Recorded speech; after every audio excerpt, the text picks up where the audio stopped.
बिस्मिल्लाहिर्रहमानिर्रहीम अस्सलामु अलैकुम वरहमतुल्लाहि वबरकातुहू। मेरा नाम है डॉक्टर मोहम्मद मुज़म्मिल हसन। एक नए सेशन के साथ आपकी खिदमत में हाज़िर है। पहले तो गुजारिश है भाईजान कि इस वीडियो को एंड तक लाजमी देखिएगा, बहुत कुछ आपको इसमें से मिलेगा इंशाअल्लाह। अल्लाह की ज़ात के हुक्म से ज़रूर आप बड़ा कुछ सीखेंगे। आप नया डेयरी फार्म बनाना चाहते हैं या आपका डेयरी फार्म चल रहा है, बहुत सारे प्रॉब्लम लोगों को लेबर से रहते हैं और लोगों को फार्मर्स को डॉक्टरों से बड़े मसाइल रहते हैं। तो मैं ना जी आज आपको अपनी लाइफ के बारे में कुछ बताने जा रहा हूँ। आपको इसमें सीखने के लिए बड़ा कुछ होगा इंशाल्लाह। बड़ी मतलब सब कुछ हम खोल के रख देंगे, वो बातें जो अक्सर लोग बताते नहीं हैं, जो लोग शर्मा जाते हैं, हम आपके सामने सब कुछ नंगा करके रख देंगे आज। ये जो फार्म जहाँ पे मैं बैठा हूँ, यहाँ से मेरे करियर का स्टार्ट हुआ था जी, आज से कोई 13 साल पहले। फरवरी 2022 की बात है जी, जब 2010 की बात है जब मैंने सरबुलंद डेयरी फार्म पे कदम रखा। इस फार्म पे ना जी इंटर्नशिप पे बिशारत साहब आमादा नहीं थे हमें रखने को। और आमादा इसलिए नहीं थे कि हमारे से 1 साल पहले जो लड़के यहाँ पे इंटर्नशिप पे आए थे वो आए, 2-4 दिन फार्म पे रुके, उसके बाद वो चले गए। फिर 4 महीने के बाद वो बिशारत साहब के पास रिपोर्ट लेने आ गए कि हमें जी आप रिपोर्ट दे दें। वो कहते रिपोर्ट किस चीज़ की? उन्होंने कहा जी कि हमने आपके इंटर्नशिप की है आपके पास। वो कहते आप तो आए नहीं, तो मैं तो नहीं रिपोर्ट आपको दे सकता। लेकिन आपको पता पाकिस्तानी कल्चर सिफारिशें इधर से उधर से आगे से पीछे से, एक मुकाम है जहाँ पे सबके पर जलते हैं। तो आखिरकार बिशारत साहब ने फिर उनको लेटर तो बना के दे दिया, लेकिन साथ ही नीयत कर ली कि आइंदा किसी बंदे को इंटर्नशिप ऑफ़र नहीं करेंगे। 2009 की बात है। अब 2010 हमारी बारी आ गई। तब यहाँ डॉक्टर फ़रक सही साहब हुआ करते थे, ये 8 चक वाले, फैसलाबाद में लोग उनको जानते हैं। मेरे उस्ताद, पहले डेयरी के उस्ताद वो थे जी, बड़ा कुछ सीखा हमने उनसे। तो वो उन्होंने बड़ी मुश्किल से बिशारत साहब को कायल किया कि जी आप इंटर्नशिप पे बच्चे लें, ट्रेनिंग पे बच्चे लें। ये नहीं मानते थे। उन्होंने कहा आपकी मेहरबानी है जी, हमें आप बच्चे रखने दें, मैं संभालूँगा, मेरी ज़िम्मेदारी है।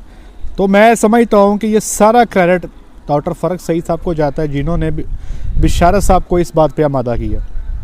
हम आ गए इंटर्नशिप पे।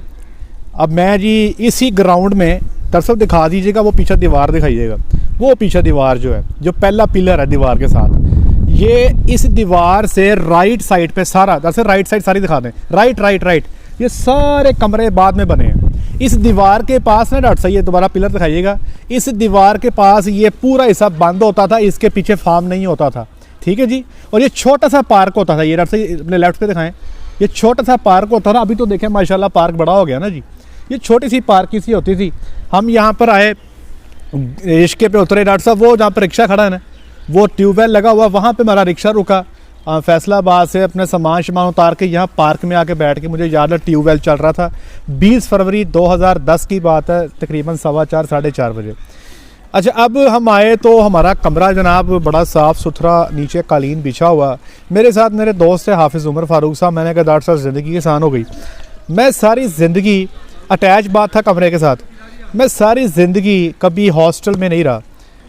बहुत कुछ ज़्यादा तबलीगी जमात वालों के साथ कभी सरोज़ा लगा लिया, वो भी बड़ा मुश्किल से लगाते थे, क्योंकि ये सरोज़े पे लेके जाने के लिए जब हमारी सेमेस्टर ख़त्म होता था तो मौलवी हमें घेर के कैंटीन में एक गिलास पिला के हमें शेक का, तो 3 दिन की हमारी जो है ना वहीं जो है ना वो क्या कहते हैं वो तश्कील हो जाया करती थी। हम उनको ना नहीं कर पाते थे, लेकिन अल्लाह उनका भला करे, बड़ा कुछ सीखा है उनसे। अच्छा, हम यहाँ पे आ गए तो मैंने कहा यार ये ज़िंदगी आसान हो गई है, कमरा अच्छा मिल गया है, नीचे सो जाएंगे, कोई बात नहीं, बेड नहीं भी है तो ज़मीन पे सो जाएंगे, कालीन बिछा हुआ है, अटैच बात है। शाम तक अल्हम्दुलिल्लाह उसमें 8 जाने हो गए जनाब, मैंने पहले भी जिक्र किया है। सारे एक दूसरे में फंस रहे हैं। छोटा सा कमरा है तकरीबन 12x12 का, तो उस 12x12 के कमरे में 8 जाने। खैर जी, अब मेरे लिए बड़ा मुश्किल था, मैंने सारी ज़िंदगी कभी हॉस्टल में रही नहीं, तो यहाँ पर आकर आना बड़ा मुश्किल था मेरे लिए। खैर, अभी डेयरी पे आए तो 3-4 दिन बाद हमें अंदाज़ा हुआ कि यार ये काम नहीं करने दिया जा रहा। यहाँ पर उस वक्त मुझे याद है 3 VA होते थे और 1 VO होता था इस फार्म पे। और डॉक्टर फ़रक सही साहब तब मैनेजर थे, एग्रो फूड्स में काम किया करते थे, और यहाँ पे उनका कभी कभी चक्कर लगता था, महीने में 1 या 2 लगाया करते थे। तो हमें काम नहीं करने दिया जा रहा था। तो हमें जो यहाँ पे काम करने वाले VA थे, उन्होंने बताया कि भाई हमें बड़ी सख्त इंस्ट्रक्शंस हैं कि आपको जानवरों को हाथ लगाने नहीं देना। वो डरे हुए हैं आपसे कि हमारे जानवर बड़े महंगे हैं, हमने अपने जानवरों पे तजर्बे नहीं करवाने। हम बड़े परेशान कि यार ये क्या मसला भाई, हम इतनी दूर आए हैं, हमें काम ही नहीं करने दिया जा रहा, तो क्या करेंगे।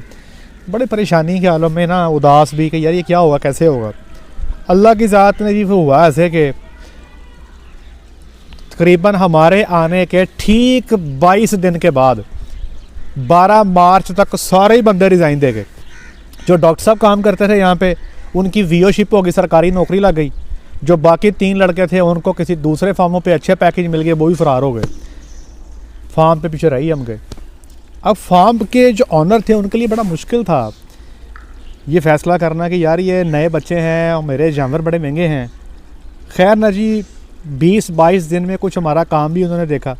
काम ये था कि जो काम हमारे ज़िम्मे लगता था हम करते थे, दिन रात नहीं देखते थे। कोशिश, एक नया जुनून भी होता है ना बंदे को काम सीखने का, जो ट्रेनिंग पे गए होते हैं।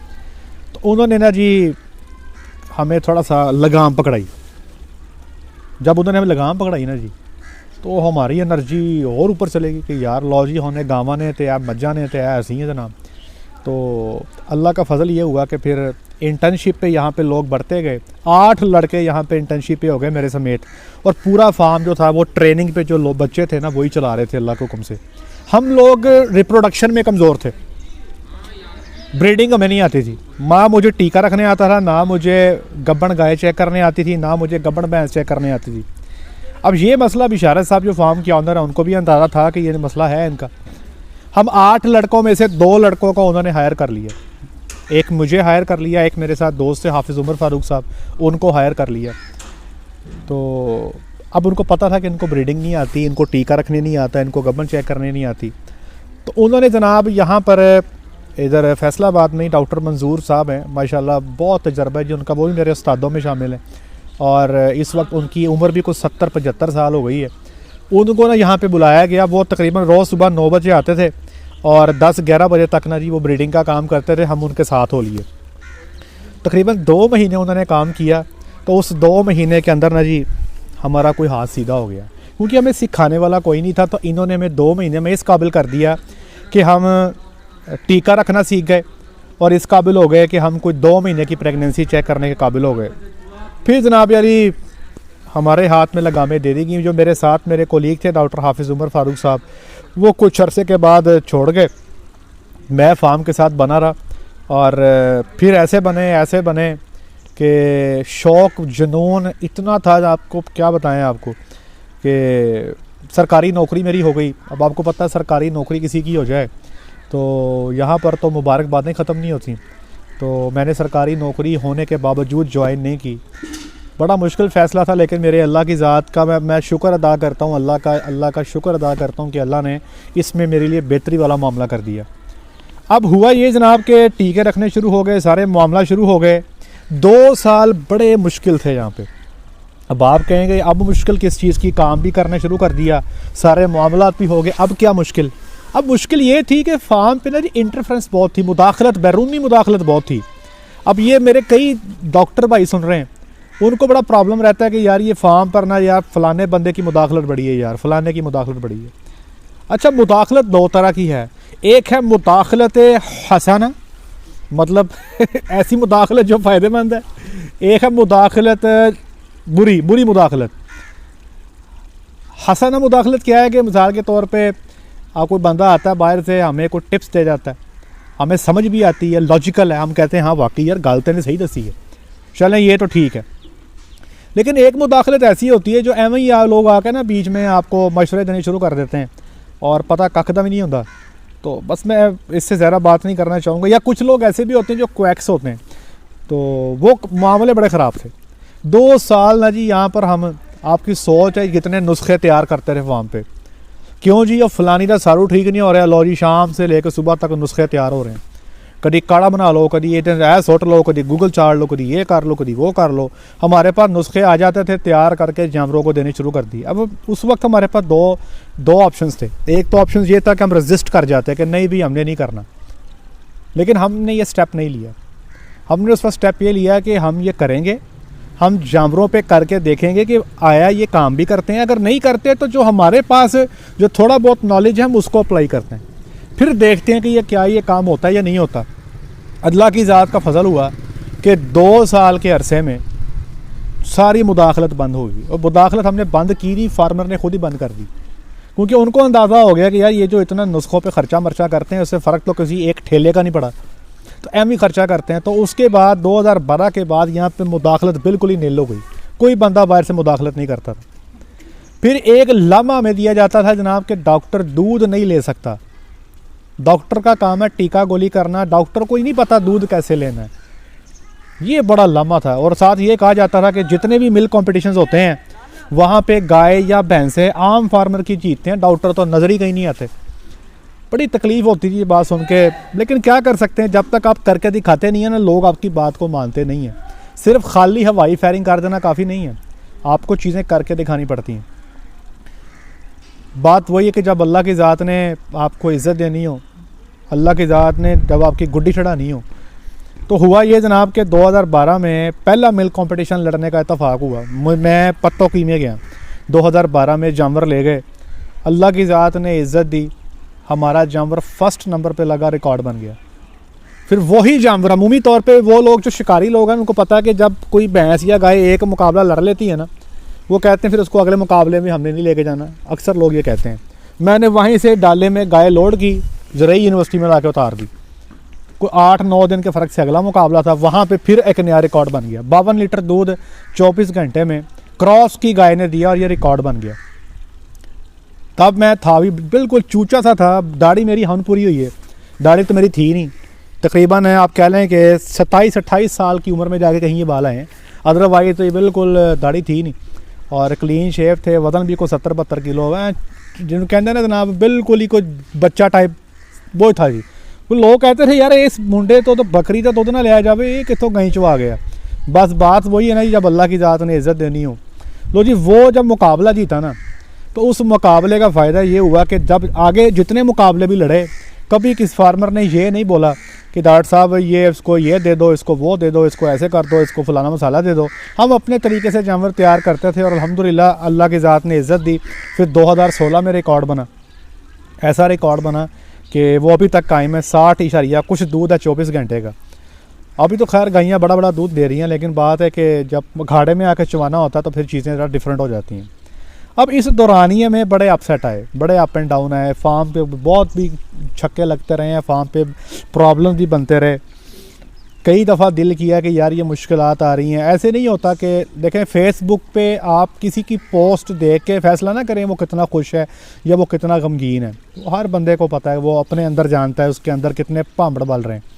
हम देखते क्या है कि कोई बंदा फेसबुक पे पोस्ट कर देता है, ठीक है जी, हम कहते हैं यार ये तो बड़ा खुश है, यार हम तुम्हारी तो लगी पड़ी है। ऐसे नहीं है, फार्म पे मसाइल होते हैं, ठीक है, किसी पे ज़्यादा है किसी पे कम है। बग़ैर मसाइल के मैंने नहीं फार्म देखे, थोड़े बहुत तो चल ही रहे होते हैं।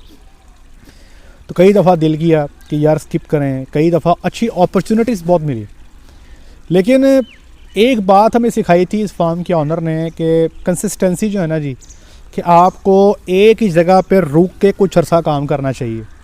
इतना काम करें कि आपकी हाथ की जो नस्ल है ना जी, एक दफ़ा आप उससे दूध ले लें कि गाय को आपने टीका रखा, उसने बच्चा दिया, फिर आप उसको गब्बन करते हो, फिर वो बच्चा देती है। वो कहते थे कम से कम मिनिमम ये ड्यूरेशन लाजमी है जो आपको पूरा करना चाहिए। तो इस तरह करके जनाब बने रहे अल्हम्दुलिल्लाह। ऐसे नहीं है कि बहुत दफ़ा ऐसे होता था कि मुझे फार्म के ऑनर पे बड़ी नाराज़गी हो जाया करती थी, कभी वो हमसे नाराज़ हो जाया करते थे। फेसेस चलती रहीं, लेकिन हम एक दूसरे को बर्दाश्त करते गए, वो मुझे बर्दाश्त करते गए, हम उनको बर्दाश्त करते गए। लेकिन इस सारी चीज़ का फ़ायदा फार्म को हुआ। मैं आपको बताता हूँ कि 2010 में जानवर चेक हो रहा था क्रश में, डॉक्टर फ़र्क सही साहब खड़े थे, तो एक VA जो था ना, अभी हमें आया 3-4 दिन हुए थे, वो जानवर को ना चेक कर रहा था। फ़र्क साहब ने कहा बता अभी कि ये क्या टैग है। उसने कहा ये टैग फलाना। उन्होंने कहा बताओ इसका स्टेटस क्या है। उसने ना जी मोबाइल निकाला कि मैं स्टेटस चेक करूँ कि ये गब्बन खाली है। फ़र्क साहब ने उसमें चढ़ाई कर दी कि तुझे पता क्यों नहीं है, ज़ुबानी याद क्यों नहीं है कि ये गाय गब्बन है ये खाली है। तुझे पता होना चाहिए, तेरे मोबाइल में सारे फ़ोन नंबर तुझे पता है किस किस बंदे के, तो तुझे ये भी पता होना चाहिए कि ये गाय गब्बन है ये खाली, ज़ुबानी याद होना चाहिए। हमें बड़ा फील हुआ कि यार ये अजीब बंदा है, यार ये कैसे हो सकता है, इतनी सारी गायों का रिकॉर्ड ज़ुबानी कैसे कोई याद रख सकता है कि ये गब्बन है ये खाली है, पॉसिबल ही नहीं है। बड़ा फील हुआ हमें। लेकिन आप यकीन करें तकरीबन साल के बाद, 1 या 1.5 साल के बाद, मैं सारे फार्म के जानवरों का रिकॉर्ड मेरे ज़हन में बिल्कुल पुख्ता था। अभी भी आज तकरीबन 13 साल हो गए हैं, हम गाय चलती देख के बता देते हैं कि ये फलानी गाय है। क्यों? देखें ना, एक बंदे ने जब रहना ही उनके साथ है तो वो घर के मेंबर की तरह ही गाय बन जाती है। तो फिर मुझे अंदाज़ा हुआ कि फ़र्क साहब दुरुस्त है। उन्होंने जो बात की थी ना कि आपको गाय याद होनी चाहिए, वो बिल्कुल ठीक कहते थे। फिर मुझे हर गाय का दूध भी पता होता था। एक दिन बिशारत साहब बैठे, उन्होंने कहा डॉक्टर साहब मुझे गायों का दूध लिखाएं। मशीन पे मिल्किंग हुआ करती थी हमारे ना, मशीनों पे मीटर नहीं लगे हुए थे। मुझे कहते हैं गायों को दूध लिखाओ। मैंने कहा सर रिकॉर्डिंग नहीं होती। कहते यार आप गायों के अंदर रहते हो, जो आपका अंदाज़ा है वो लिखा दें। अब मैं आपको अंदाज़े की बात बताने जा रहा हूँ, ये 2015 की बात है। मैंने कहा चलें लिखें जी। मैंने जी उनको अंदाज़े से, क्योंकि गायों को मैं जानता था, उनके हवाने मेरे सामने थे, मैंने उनको अंदाज़े से ना जी 120 गायों का दूध लिखवाया। अगले दिन फिर रिकॉर्डिंग की गई तो 3 गायों के अलावा 117 गायों का दूध जो था ना वो मैंने सही लिखवा दिया था उनको, सिर्फ इसलिए कि हम ना जानवरों के बीच में रहते थे। अब ये जो एडवांटेज है ना आपको, ये सिर्फ वही फार्म का डॉक्टर दे सकता है जो फार्म पे रहता है, जिसने टाइम गुजारा है। अगर आपने फार्म पे बार बार डॉक्टर चेंज करने हैं ना, कभी कोई आ गया, कभी कोई आ गया, कभी कोई आ गया, तो यकीन करें डॉक्टर का कुछ नहीं जाना। डॉक्टर मुजम्मिल को इधर नौकरी नहीं तो कल उधर को रख लेगा, उधर नहीं तो उधर रख लेगा। वो कहते हैं ना कि मालिक नू एक करते मुलाजम नू 10 कर। अगर आप किसी एक को निकालते हैं तो अल्लाह उस पर रिस्क के 10 दरवाजे और खोल देता है। ऐसे तो हो नहीं सकता कि हम किसी का रिस्क रोक लें, हो नहीं सकता। रिस्क अल्लाह ने अपने पास रखा है, इंसानों के पास तो है ही नहीं है। तो उसमें होता ये है कि जब आप किसी डॉक्टर को निकाल के टीमें बार बार चेंज करते हैं ना, तो नुकसान सिर्फ आप अपना करते हैं, सिर्फ अपना नुकसान करते हैं। मैं अक्सर कोशिश करता हूँ, फार्मर से कहता हूँ या डॉक्टर को भी कहता हूँ कि एक दूसरे के साथ आप कोशिश करें कि अपना एक बॉन्ड बनाएं। इंसान कभी भी एक जैसी तबीयतों के नहीं हो सकते। मुझे चाहिए मैं ऑनर की तबीयत को समझूं, ऑनर को चाहिए वो डॉक्टर की तबीयत को समझे, और मिलजुल के रहें और फार्म की डेवलपमेंट के लिए काम करें। इसी तरह से वो आगे चल सकते हैं। और मैं एक और बात बताता हूँ, याद रख लें, सारे लोग सुन लें, हमेशा फार्म पे अपने डॉक्टर को फोकियत दें।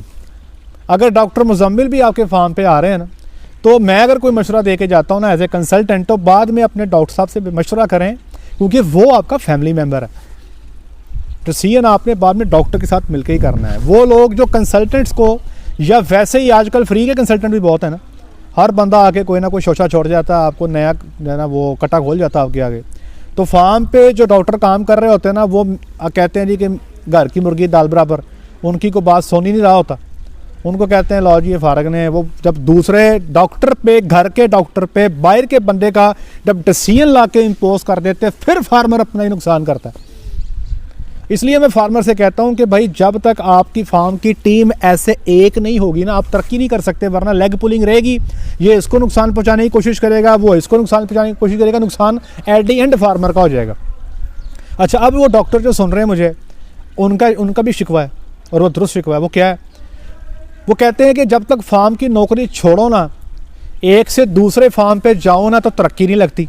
कैसे? मिसाल के तौर पे आज एक फार्म पे बंदा नौकरी कर रहा है 50,000, साल बाद जब उसकी तनख्वाह बढ़ती है ना, तो फार्मर कहता है लो जी मैं तेरी 60,000 कर देता हूँ, मैंने आपकी तनख्वाह 20% बढ़ा दी, ठीक है जी। उसको साथ ही किसी और फार्म से 75-80 की ऑफर आ जाती है, वो छोड़ के वो जाता है। वो देर ही लगाता ही नहीं, वो मिनट भी नहीं लगाता, वो जाता है।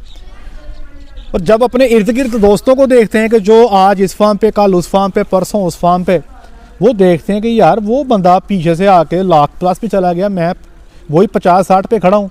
फिर लोग सोचते हैं कि यार ये मेरा भी हक बनता है कि मैं अच्छी सैलरी लूँ। तो मैं आप फार्मर्स को एक बात बताता हूँ भाई, गायों की जो कीमतें हो गई हैं आपके सामने हैं। एक गाय, एक डॉक्टर जिसको आप 75,000 देते हो ना साल का, महीने का, साल की कीमत खड़ी कर लें आप 75,000 कर लें आप, तो साल का को पता नहीं जितना भी बनता है, एक गाय की कीमत बनती है पूरे साल बाद। तो इसलिए कोशिश करें कि अगर आपको लगता है कि आपके डॉक्टर साहब जा रहे हैं और सिर्फ इसलिए जा रहे हैं कि कहीं बेटर पैकेज उनको आगे मिल रहा है, तो वही पैकेज आप डॉक्टर साहब को दे के उनको साथ एनकरेज करें कि हम आपके साथ हैं, उनको फैमिली मेम्बर का दर्जा दें इंशाल्लाह। ऐसा देखें ना, मुझे याद है बिशारत साहब के साथ हमारा ताल्लुक़ ऐसा था कि हमें ऑफ़र्स होती भी थी तो हमारी ज़रूरत नहीं होती थी कभी उनसे ये बात करने की जी मैं छोड़ के जा रहा हूँ। एक लेवल बन चुका था कि एक बॉन्डिंग हो चुकी थी, ठीक है ना जी। और आपको मैं एक इंटरेस्टिंग बात बताता हूँ, कई लोगों को के इल्म में नहीं होगा, मेरे पास अभी माशाल्लाह काफ़ी सेटअप है। तो ये वो वाहिद सेटअप है जिसको मैं चार्ज नहीं करता। मतलब ये फ्री ऑफ कॉस्ट है। मतलब ये मैं समझता हूँ कि मेरी मादर इल्म ही है, हमने यहाँ सीखा है, यहाँ सीखा है। और डेफिनेटली जहाँ से आपने सीखा हो, ये मुझे ना मौका देते तो आप समझ सकते हैं कि अगर मौका ना मिलता तो चीज़ें कैसे डिफरेंट हो सकती थी। हमारी भी कोशिश ये होती है कि हमारे पास जो फार्म्स हैं वहाँ पे हमारे पास लड़के मौजूद होते हैं, लड़कों को टारगेट दिया जाता है कि 1 साल में सीख लो, बाद में जाएं अपने सेटअप में जाकर संभालें, इंडिपेंडेंट सेटअप बनाएं, तो वो आपको बहुत फ़ायदा देंगे। तो किस्सा मुख्तसर बात ये है कि डेयरी में अगर डेवलप करना चाहते हैं तो ये जो बार बार आप टीमें चेंज करते हैं ना, ये आपको लॉन्गर रन में नुकसान दे देती है। मैंने बड़े फार्म्स देखे हैं, बड़े फार्म्स के ये मामला देखे हैं, बड़े लोगों की परेशानियां देखी हैं। और एक और चीज़ मैं फार्मर से गुजारिश करना चाहूँगा कि आज के दौर में जब 2022 ख़त्म हो गया, 2023 चढ़ गया, अभी भी अगर आप डॉक्टर को 30,000 रुपये नौकरी ऑफ़र करते हैं तो यार ये बड़ा ही जुल्म है। सरकारी नौकरी एक वीओ की जो आपके इलाके में हस्पताल में बैठता है, 17वें ग्रेड का ऑफिसर है, 7 घंटे की ड्यूटी है, वो बंदा 50,000 प्लस सरकार से जो है वो सैलरी ले रहा है। तो वो बंदा जो आपके फार्म पे 24 घंटे अपना टाइम गुजारता है, 24 घंटे, तो यार उसका इतना हक भी नहीं कि वो अपने भाई जितनी तनख्वाह ले ले। यहाँ पे मेरा फार्मर से इख्तलाफ रहता है, वो कहते हैं यार हमें को 30-35 हज़ार रुपये डॉक्टर ढूंढ दो, बाद में परफॉर्मेंस देखेंगे, प्रोबेशन के बाद हम ये कर देंगे। मैंने आज तक प्रोबेशन के बाद तनख्वाहें बढ़ती मैंने नहीं देखी। फार्म के वो बात है ना, फार्म के मामलात, फार्म जो है ना जी वास्ते कराचे धुएँ निकलते रहते हैं, पंजाबी का मुहावरा है। 3 महीने गुजरते हैं, उसके बाद डॉक्टर बेचारा ढूंढ रहा होता है कि मेरी प्रोबेशन, मेरी इंक्रीमेंट, फार्मर जो है वो लटकाता जाता है, at the end of the day वो ख़त्म कहानी। तो भाई मैं एक बात आपको यकीन से कहता हूँ, आप बंदे को उसका हक दो, और अगर वो अच्छी परफॉर्मेंस देता है तो फिर आप उसको उसके हक से ज़्यादा दो। ये कतई तौर पे गलत है कि आपको यार अपना हक भी लेना है तो पहले परफॉर्मेंस दो फिर तुझे तेरा हक दूंगा, ये गलत है। हाँ, प्राइवेट सेक्टर में कुछ तो एडवांटेज मिलना चाहिए ना, उसको घर छोड़ के बैठा है, माँ बाप को बीवी बच्चे वाला अगर है तो वो अगर आपके पास 24/7 मौजूद है, तो यार अगर एक वक्त सैलरी 50,000 चल रही है एक फ्रेश डॉक्टर की, तो आप 30 में रख के जो 3 महीने बाद उसको हक देना चाहते हो, आप आज उसका हक दो, अल्लाह की ज़ात का आप पे फजल होगा। हाँ, अगर 3 महीने के बाद आप समझ तो यार ये तो बंदा अखीर कर गया, बड़ा अच्छा बंदा है, बड़ा अल्लाह का फजल हो गया, हमें अच्छा बंदा मिल गया, उसकी 70 कर दो, 60 कर दो। और मैं बता दूं, ये हो नहीं सकता कि अगर आप किसी को पे कर रहे हैं और आप उसको उसके कैलिबर के हिसाब से इजाफी सैलरी देते हैं, अल्लाह की ज़ात बड़ी आदल ज़ात है, ये हो नहीं सकता कि आपको रिवॉर्ड ना मिले, हो ही नहीं सकता। मैं बताता हूँ अपनी जो मुझे सैलरी मिलती थी एसपी डेयरी फार्म पे, हमने यहाँ पे स्टार्ट लिया 22,000 में, जब हमें नौकरी ऑफ़र हुई तो बड़ा परेशान हुआ कि यार 22,000, 2010 की बात है। तो हम ना 25 चाहते थे कि यार 25 हो तो, लेकिन हमारा जो ताल्लुक़ था बड़ी एवरेज फैमिली से था। मैं एक फार्म पे गया तो मेरी कल्टस देखी उन्होंने और कहते यार डॉक्टर साहब हम तो समझते थे आपको बहुत बड़ी गाड़ी पे आएंगे। मैंने उनको कहा, मैंने कहा देखो भाई, मैंने अपने वालिद साहब को सारी ज़िंदगी साइकिल पे देखा, 52 साल की उम्र में उनकी डेथ हुई, अल्लाह उनको जन्नत में जगह अता फरमाए, बड़ी मेहनत की उन्होंने हम पे, मैंने सारी ज़िंदगी उनको साइकिल पे देखा। और मैं ख़ुद भी DVM के 9 सेमेस्टर तक साइकिल पे रहा हूँ। मैं कहा मुझे तो अल्लाह ने कल्टस दे दिया, मेरे तो शुक्र अदा करना चाहिए अल्लाह का यार कि मेरे बाबा दाद जो मोटरसाइकिल तक नहीं आ सके, आज उनकी नस्लों को अल्लाह ताला की ज़ात ने जो है कल्टस दे दी है। ठीक है ना जी। तो खैर वो 22,000 रुपये सैलरी ऑफ़र हुई, तो तकरीबन कोई आप कह लें कि मई 2010 में 22,000 सैलरी ऑफ़र होती है, और मार्च 2011 में मुझे फार्म मैनेजर बना के सैलरी 35,000 कर दी जाती है। तब 35,000 बड़ी वैल्यू थी, मैं बड़ा राज़ी, मैं कहा यार 35,000 तनख्वाह होगी, वाह बल्ले बल्ले, बड़े पैसे थे भाई तब। अब तो खैर 35 की वैल्यू रह नहीं गई। ठीक 3 महीने के बाद, अप्रैल मई जून, गालिबन जून का महीना था, मेरी तनख्वाह 50,000 हो गई।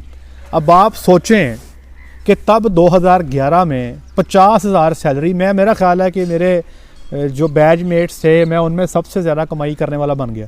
अल्लाह की ज़ात ने मुझे इतना अता किया। लेकिन उसका जो एज है ना जी, वो मेरे साथ, वो सिर्फ मुझे 50 नहीं मिल रहा था, एडवांटेज फार्म को भी हो रहा था।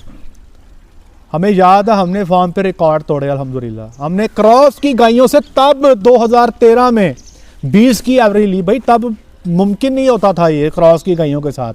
अब तो खैर नस्लें बन गई, अब तो 20-25 हज़ार बंदा ले रहा है। तब आपकी प्योर ब्रीड की गायों की 20 की एवरेज हुआ करती थी, और हमारे पास हर साल 100-125 बच्चा आ रहा है। तो एडवांटेज दोनों एंड पे हो गया, मुझे भी एडवांटेज हुआ, उनको भी एडवांटेज हुआ। फिर अगले साल 60, फिर 75, मतलब मैं ऐसे ही ऊपर को मैं डेवलप हुआ। लेकिन साथ फार्म भी डेवलप हुआ। फार्म 2 एकड़ पे था जब हमने स्टार्ट किया, जब हम 2010 में आए। 2015 में फार्म तकरीबन को 7 एकड़ पे फैल चुका था। तो अल्लाह की ज़ात जो है ना, वो रखती नहीं है, अल्लाह आपको अता करती है। तो इस चीज़ को भी सोचें कि आप जो उनका हक बनता है वो हक लाजमी दें, बाद में उनकी परफॉर्मेंस के ऊपर जितना मर्ज़ी बढ़ाते जाएं, लेकिन हक ना रखें, बिल्कुल ना रखें। अगर हक रखेंगे तो अल्लाह की ज़ात देख रही है, और अल्लाह की ज़ात का अदल जो है ना जी, दुआ करनी चाहिए कि अल्लाह की ज़ात बगैर हिसाब के ही हमें पार लगा दे, वरना अदल शुरू हो गया तो काम बहुत मुश्किल हो जाएगा। तो मेरा ख्याल है कि मैं जो आपको समझाना चाह रहा था, मेरे डॉक्टर साहबान, हम जब यहाँ पे ट्रेनिंग करते हैं नए बच्चों को, बता दूँ कि हमारे पास जो कलिंग के जानवर होते हैं ना, हमारी कोशिश होती है उन पर ठीक ठाक काम करवा के सिखा देते हैं। कभी कभार हम अपने एनिमल्स भी काम करवा देते हैं, डिपेंड करता है ऑनर कैसा है। कई ऑनर्स अलाउ नहीं करते कि जी मेरी 10 लाख की गाय है, ना भाई दूसरी आप ही करना है। कुछ ऑनर अलाउ कर देते हैं, जहाँ पे कर देते हैं वहाँ पे काम का मौका दे दिया जाता है। कुछ नहीं करते, वहाँ पे हमारी बाइंडिंग होती है, हमारी मजबूरी होती है, क्योंकि चलना तो एट दी एंड आपने फार्मर के साथ ही होता है, डिसीजन तो फार्मर का ही होता है। लेकिन कोशिश ये करें कि बने रहें। ये जो हल्की हल्की बातों पे हम फार्म छोड़ देते हैं, ये दुरुस्त नहीं है। और इसी तरह हल्की हल्की बातों पे जो डॉक्टर को निकाल दिया जाता है फार्म से, वो भी दुरुस्त नहीं है। गुस्सा सबको ही आता है, हमें पता है, क्योंकि गुस्सा बड़ी बुरी चीज़ है। उम्मीद करता हूँ ये सेशन जो है, इसमें आप अपने फार्म की जो फ्यूचर पॉलिसी है उसको ज़रूर आप देखेंगे कि आपने उसको कैसे लेके चलना है। आज इनकी जो एफ़र्ट थी मेरे ऊपर, इस फार्म ने जो मुझे सिखाया, आज मैं फ्री ऑफ कॉस्ट इनको अपनी सर्विसेज देता हूँ, किसी और को नहीं देता। मैं समझता हूँ कि इस फार्म के एहसान आता मेरे ऊपर। ऐसा ही कोई डॉक्टर आप बनाएं जो कल को कहे कि आपके फार्म के उसको ऊपर एहसान आता है। देखिएगा, मज़ा आएगा आपको इंशाल्लाह। लीजिए आज के लिए इतना ही, अपना ख्याल रखें, दुआ में याद रखें, 5 वक्त की नमाज़ अदा करें। अस्सलाम वालेकुम।